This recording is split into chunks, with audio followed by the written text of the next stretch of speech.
The silence on the subcontinent. From the river to the sea, you hear it on every college campus in the West. You see it on every social media feed. The narrative is simple, right? Israel is the settler, the colonizer, and the oppressor. But if we are going to talk about settlers, if we are going to talk about colonization, and if we are going to talk about actual genocide, why does the world suddenly lose its voice when we look a little further east? Why is the woke left obsessed with one strip of land in the Middle East, while ignoring one of the bloodiest, most brutal religious colonizations in human history? I'm talking about the Indian subcontinent. If you want to talk about settlers and occupiers, let's talk about the history of India, Pakistan, and Bangladesh. Let's look at the facts they don't want you to know. The original colonizers host. Activists love to throw around the word colonizer, but they conveniently forget who the actual colonizers of India were.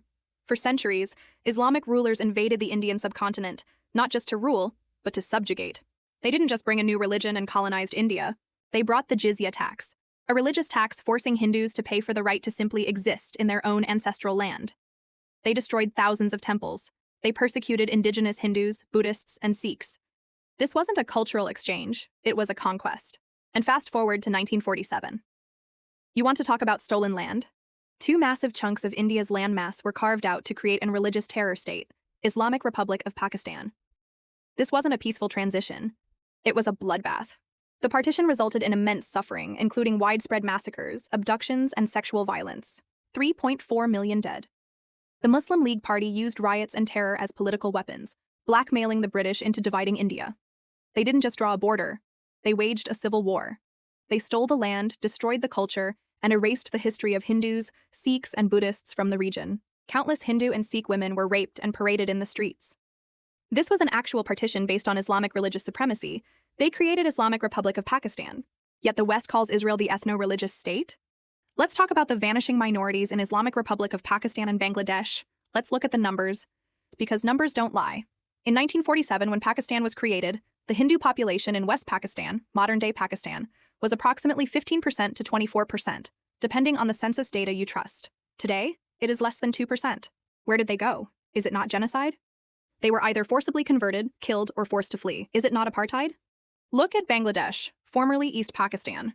In 1951, Hindus were roughly 22% of the population. Today, they are barely 8%. They scream about ethnic cleansing in Palestine, yet the Palestinian population continues to rise year after year. Meanwhile, in Pakistan and Bangladesh, the Hindu population is facing actual extinction. Yet, are there UN resolutions condemnation Pakistan every week? Do we see all eyes on Karachi or all eyes on Dhaka trending on Twitter? No. Instead, we see silence. Where is the outrage from the Muslim Ummah? Where are the protests for the Hindus disappearing from their own neighborhoods? Their silence tells you everything you need to know. They don't care about human rights. They only care when they can blame the West or the Jews. And let's not forget the Kashmiri Pandits. In 1990, the indigenous Hindus of Kashmir faced a simple choice broadcast from loudspeakers: convert, leave, or die. It was a genocide. They were ethnically cleansed from their homeland in Free India by radical Islamists. Where were the protests for them? If you think genocide is a word to be used lightly, look at 1971.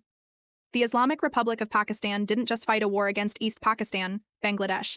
They conducted a systematic slaughter.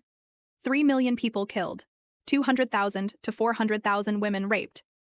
This wasn't collateral damage. This was a targeted campaign against Bengalis and specifically Hindus.